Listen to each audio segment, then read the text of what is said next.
Ngayong araw mga guys, nandito nga po pala kami sa may Pampanga dahil meron nga po pala ditong birthday yan at naimbitahan nila kami dito para makisayaw at makikanta at syempre para makikain. At syempre pagka buenas pa kami, makakapag-sharon pa kami dyan ng mga food trip.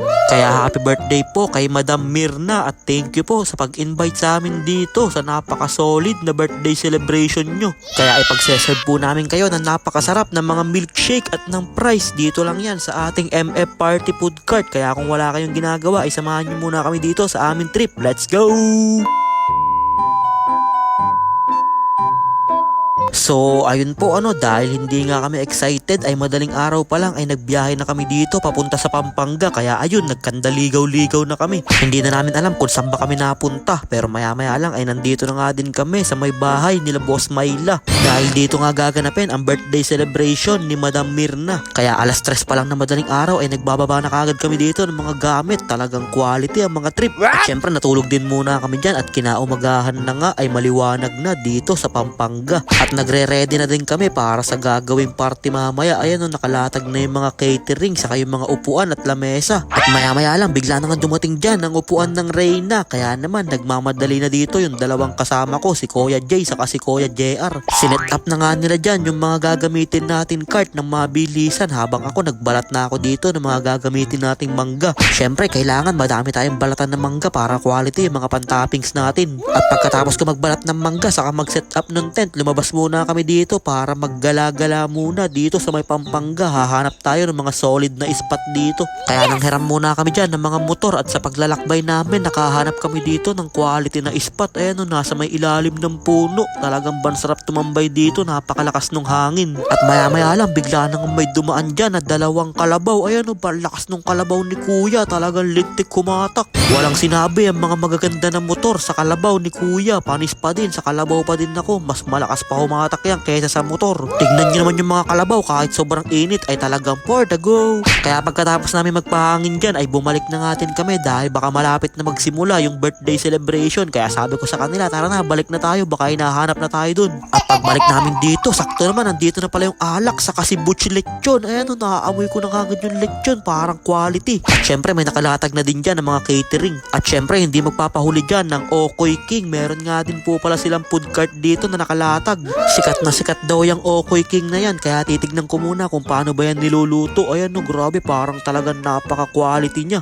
Gawa lang to sa kalabasa pero napakasarap. Ayan kaya tumikim na kagad ako ng isa. At syempre si Kuya Jado tumikim na. Ayun first bite. Talagang thank you Lord. At pagkatapos namin kumain dyan ng napakalutong na Okoy King ay meron na kaming first customer. Ayan si Kuya Adri. Nanghingi na nga siya dyan ng isang mango fever saka ng corn dog at kwek-kwek ni ate. Dahil may katabi din pala kami na food cart dito at ang mga tinda ni ate, corn dog saka kwek-kwek. Ayan puro mga pugo. Kaya napakasarap niyan mga guys. At pagkatapos maluto ni ate yung first batch ng kanyang kwek-kwek ay kanya-kanyang tuhog na kami dito. Ayan napakabisa ng kwek-kwek ni ate. Kaya dinudumog na kagad siya dito ng mga nagwagwapuan natin mga customer dyan. Ayan At ito nga pala yung price na binebenta namin. Kami din yung kumakain. Kaya nagpakitang gilas na nga dyan si Kuya Jay ng isang quality na milkshake. At nung medyo papon na, nakaredy na nga din yung mga catering saka yung lechon at unti-unti na nagdaratingan yung mga bisita. Pero sabi ko mamaya na ako magse-serve ng shake. Bibili muna ako sa may tindahan at pagdating ko nga dito sa may tindahan, quality yung tindahan dito mga guys.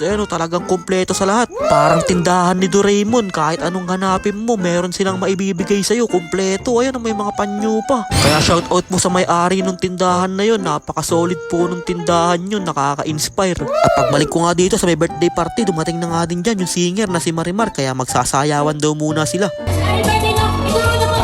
Kung sino gusto niyo pasayawan sa kanya? Sino? Sino gusto mo na? Para pa na!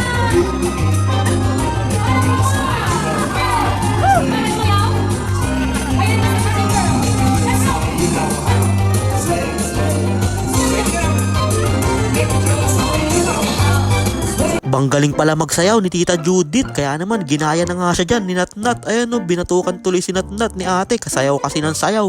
At meron nga din pala kami ditong OJT. Ayan banggaling naman sales stock ng mga customer. Talagang masusuntok pa siya ni ate. OJT namin yan dito sa may Pampanga. At ipapadala namin yan pag magaling na sa Binangonan. Sabay lumapit pa dyan si Marimar kay Kuya PJ. Kaso lang sabi ni Kuya PJ mamaya na daw pag uwian na.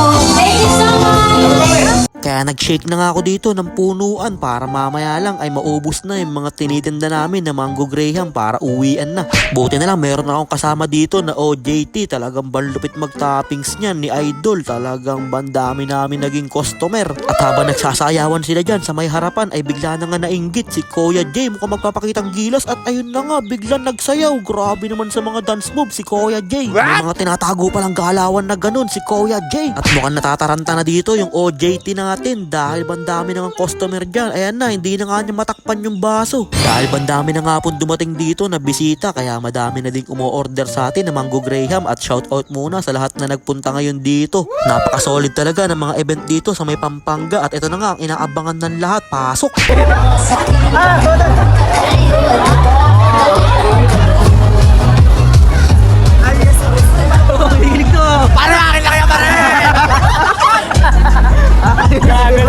At bigla na nga lumapit dyan si Beshi kay Kuya PJ, pero nahihiya pa dyan si Kuya PJ, parang ayaw pa niya. Yun pala, kaya ayaw pa ni Kuya PJ dahil nag-iintay pa sila ng next contestant na papasok dahil nahihirapan daw silang mamili. At ito na nga din yung last contestant na papasok, kaya abangan natin. At maya-maya lang mga guys, bigla na nga lumabas dyan si Aquaman. Ayan o, grabe naman sa outfit, talagang pasok na pasok ang jamming. At dahil napagod daw si Aquaman paglangoy dito papunta sa may Pampanga, kaya pinatagay na siya dyan ni tropa ng isang puno na beer. Talagang quality si Aquaman, pagkatapos lumangoy shot puno naman, pochem. At pagsilip ko dito ay nagkakagulo na dahil bandami na naman mga bata, mukhang napapagod na yung dalawa naming OJT. Pero si Nathaniel ay walang kapaguran, talagang sayaw pa din siya ng sayaw dito. Kung nung part 1 daw na pagpunta namin dito sa may Pampanga ay talagang taga-ihaw lang daw siya, ang gwapo-gwapo daw niya, taga-ihaw lang siya. Ngayon naman nagpapakitang gila siya dito at panay ang sayaw. Dahil sabi sa akin dyan ni Nathaniel ay hindi na nga daw siya mag-iihaw, pogi na lang daw siya ngayon na dancer. Kaya sige na, wag ka nang mahiya Nathaniel. Kaya ayan na, pinaghataw na. Grabe naman tong bata na to, bang pagkakalupit.